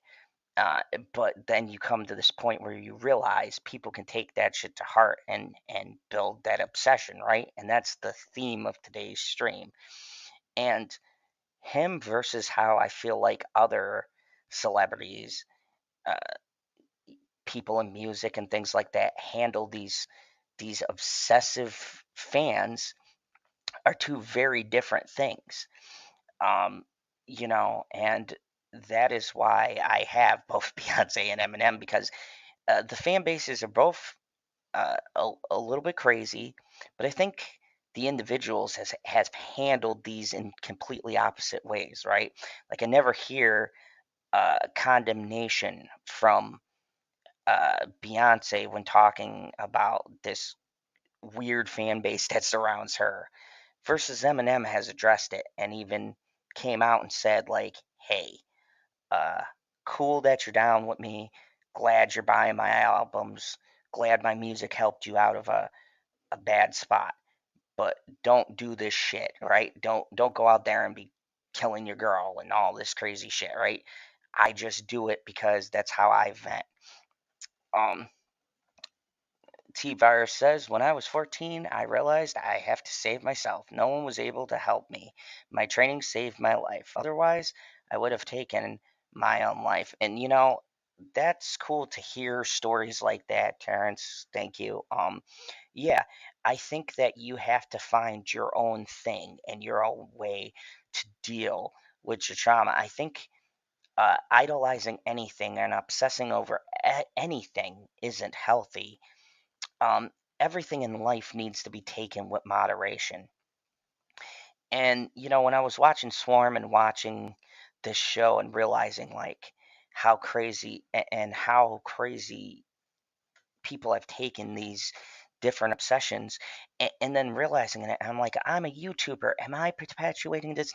Like, nah, this opens up a lot of ideas and thinking about the way we're reviewed. So I wanted to get to the last subject, which is YouTubers in general. And then I'm going to throw myself in this camp as well, right? Content creators. And I've been in a lot of different circles. Moderation equals balance. Yeah, I agree. Thank you, Jay. Moderation equals balance. Balance equals peace, which equals strong resilience. That's awesome. I definitely agree with that. But I think that even in the YouTube space, I've seen a lot of unhealthy things promoted here on the platform. And I like to think a lot of content creators that I know and that I now inhabit in my circle of friends, um, I have uh, noticed that, especially when it comes to talking about Disney and Star Wars and all these other things, I've noticed that when I first started, I was kind of with this movement against the way new Star Wars was going, and fell into groups in particular that, for me, kind of lost what talking about all this stuff was supposed to mean, and became like very vitriol and nasty in the way that they started presenting their information.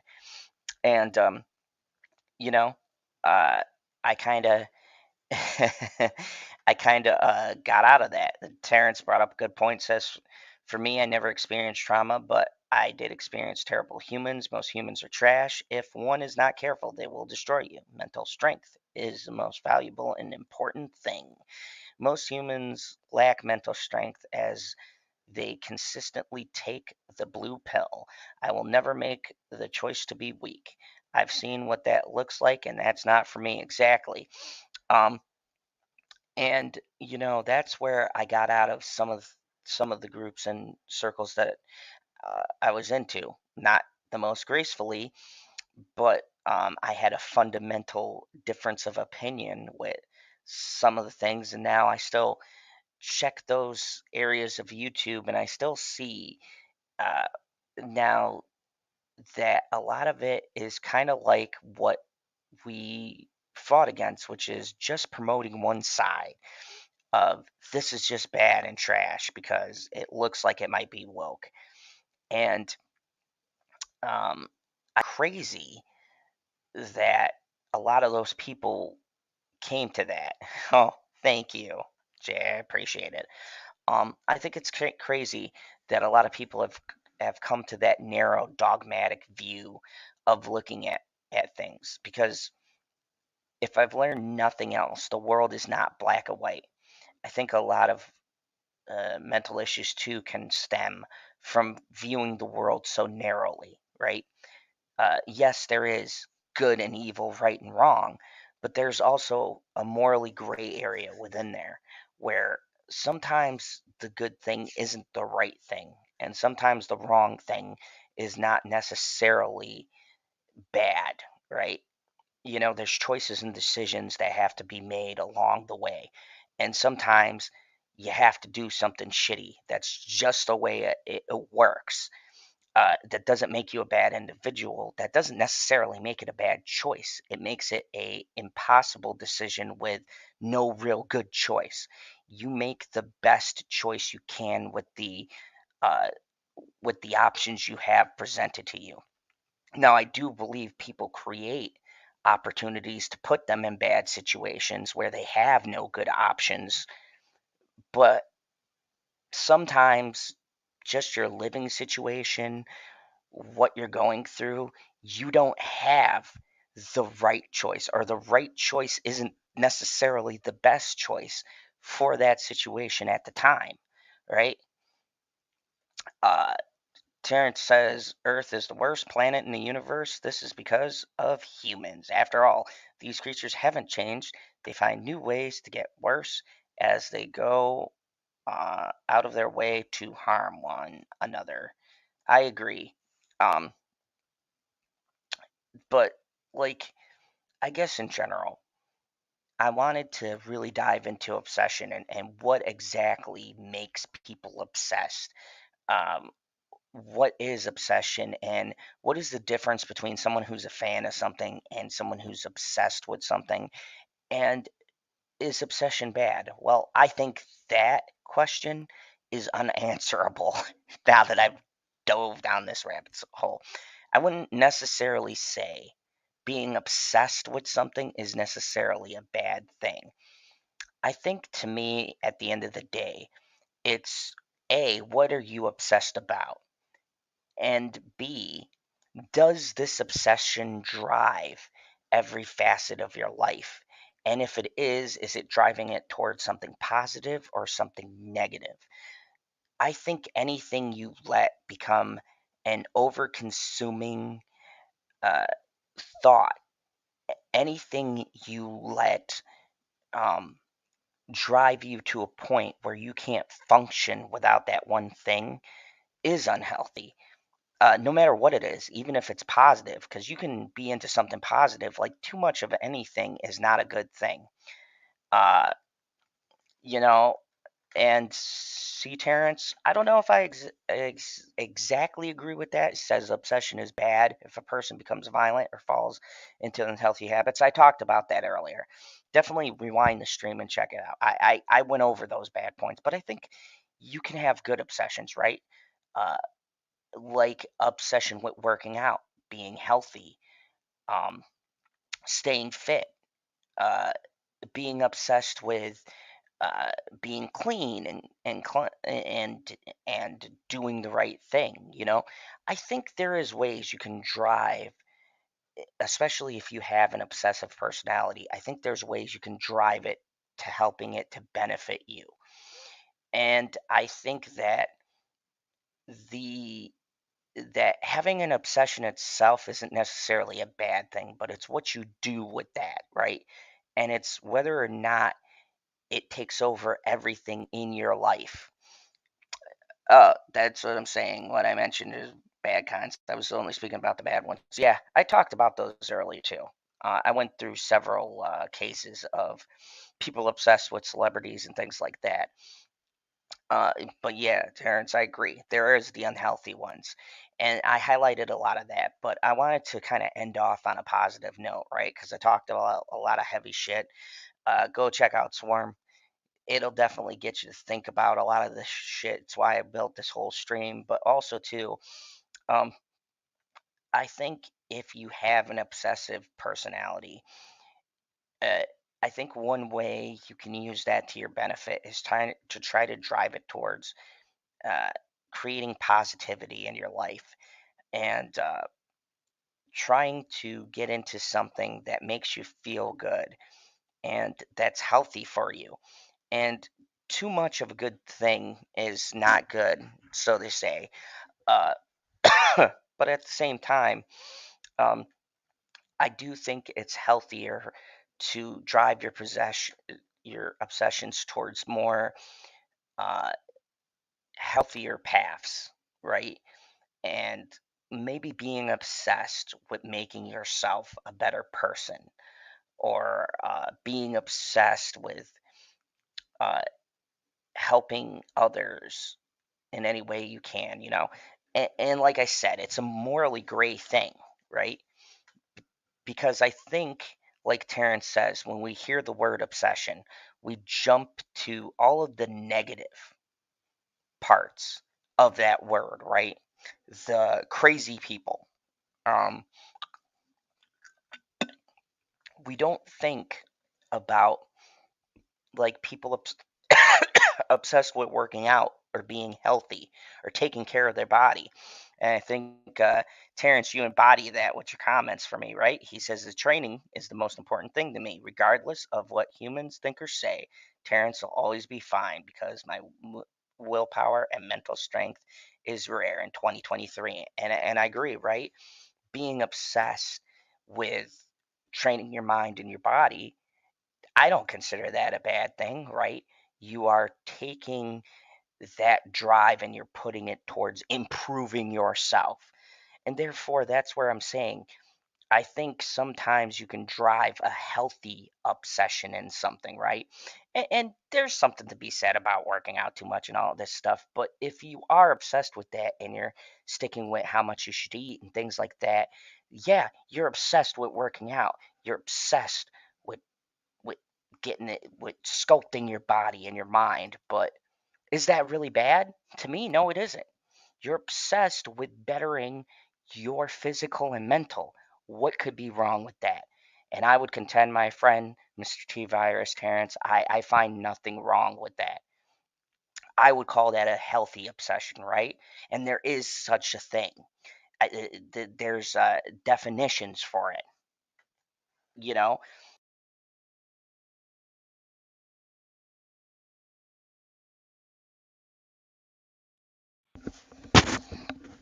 Sorry about that.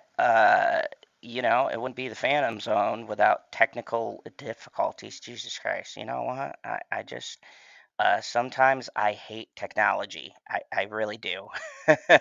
But, anyways, uh, for me, uh, you know, I think that there are healthy obsessions. Um, Hold on a second. Let me look up something because I want to uh, kind of look this up for you, right? Um, so there's a thing I want to read here, and this is from Psychology Today. And I kind of want to close out with this because I don't want to end on doom and gloom. So let me just screen cap this for people so you can kind of see, um, right? What makes your obsession healthy or unhealthy, right? Be yourself is what everybody else is already taken. The great Oscar Wilde, which one once said. But when does being yourself become an obsession? For some people, cheat, smoke, eat, and work too much. Others too little. Right?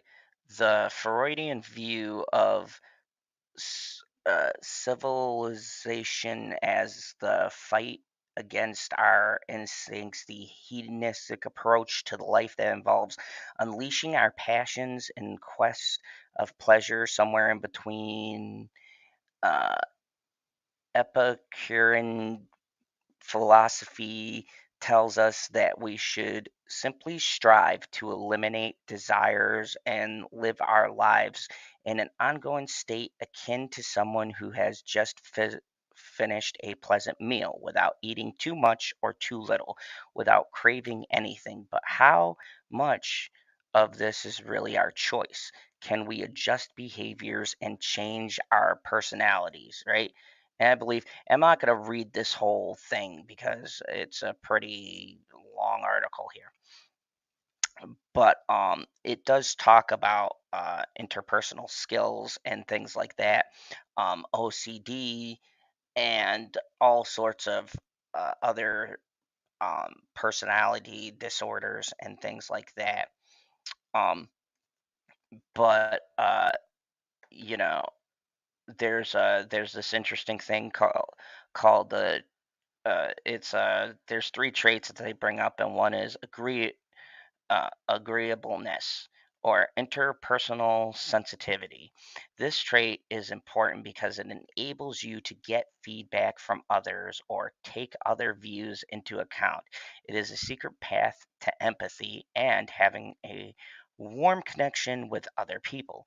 So, if you pay attention to others and yourself, and you are open to change, any obsession you have has the potential to turn not only into healthy obsessions, but also a driver of career success, Jang says.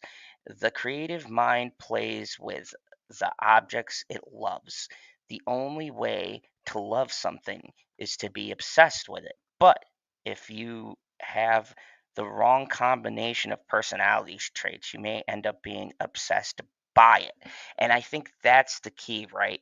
With if you are obsessed with something is not necessarily the same as being obsessed by it. You know, uh, not having the thing drive your thoughts and being your motivational driver, but being obsessed with the positive effects you get from that particular thing, such as working out, being obsessed with being fit, the feeling you have after a good workout, right, man? Like the endorphins going and the adrenaline and uh, that feeling of personal accomplishment, maybe getting past a weightlifting goal, something like that. There is positivity you can drive from these things, and you can also drive negativity from those same things. I think at the end of the day, it all comes down to the person, right?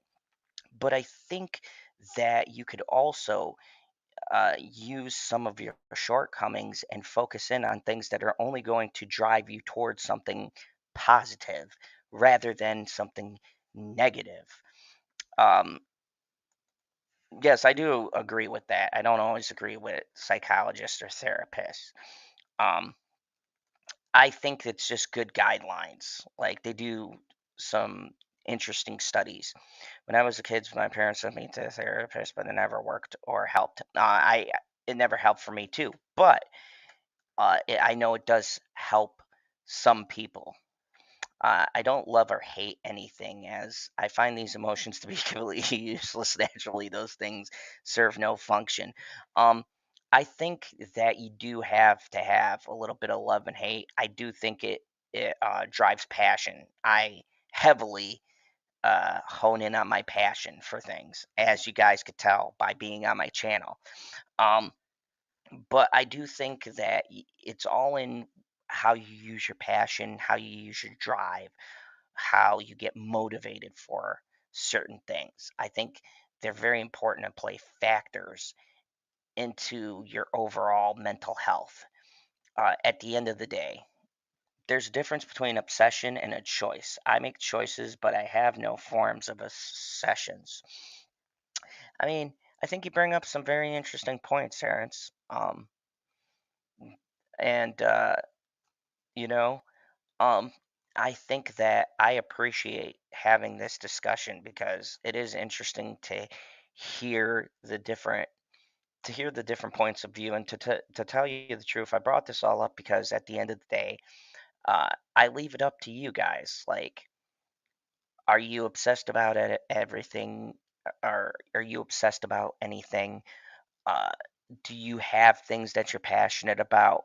What drives you and things like that? I really wanted to do this stream to not only hear what drives you guys, but also what your thoughts are about obsessions in general and things like that. Do you think there is healthy obsessions? Do you just think it's all negative in the obsessions? Do you think there could be both? Do you think being obsessive about something could lead to good changes, or do you think they're all bad and negative? I really like to hear your comments in the comments section below, and to hear about some things that might drive you, uh, what your feelings are about everything that I talked about here today, because I think it's a really interesting topic. Hey Kay, how are you doing? And came in, yeah, right as I'm about to wrap up. Life is fleeting for humans, so I think about everything more or less, which is the double sides of the coin to their own destruction. Very intriguing, Mr. Terrence. Sometime I would like to have you back here in the Phantom Zone. Um, so yeah, you gotta leave me your email again one day, because I've uh over the years I don't know where the hell your email link went, but I like to have you on the channel sometime. I do miss our talks, Mr. Terrence. And I don't know if your channel is still up, but if it is, I would definitely advise everybody to take a look at Terrence's channel. He has great content. Um, and just an overall joy to talk to. I've done some interviews with him, and we've talked and had some really long streams. So hopefully one day I'd like to have you back on. Um, but anyways, I'm gonna wrap this up with. If you're just joining me, you can check out the beginning of the stream. This was a bit of a long one. I went solo on this because it's a little bit early, at least over here. I started this at 9 and now I'm ending at 11. But, just talking about obsession and how it's perpetuated in the media and by celebrities and recording artists and all sorts of stuff.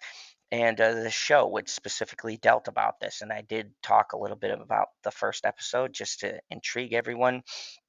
Um, and I would like to dive more into these topics. So if you did like this, hit that like button, share it around, bring it into the Twitterverse, whatever. Share the retweet and get this out there, because I'd like to do more topics like this. And maybe if you like this format, I'd like to do some more talking about shows and weaving it with a particular topic that maybe pertains to the show or movie I'm talking about. I think it's good. Zod last year, I walked away from the platform as a YouTube creator. Well, you know, even though you don't create stuff, if you want, you're still always welcome within the Phantom Zone. Um, but anyways, if you like this, let me know in the comments, and you can throw some suggestions out there. What would you like to see me cover as far as these things go? And how does this time work for you guys? Because I'm really still experimenting. I was trying to get a good time to do this. Um, Maybe even do something at like 11 or noon. It depends on where the schedule is, but it was great to see everybody and to interact with everyone in the chat. I do appreciate it. Go check out Swarm on Amazon. It's a really crazy show. I think it inspired me to have this talk today. Um, your channel is still up for now because my fans, the T Virus community, wanted me to leave it up. Good. So you can go check out T Virus's channel. But yeah, let me know what you guys think of this topic. Leave a comment below. Thank you everybody for watching. Hopefully you got something out of this.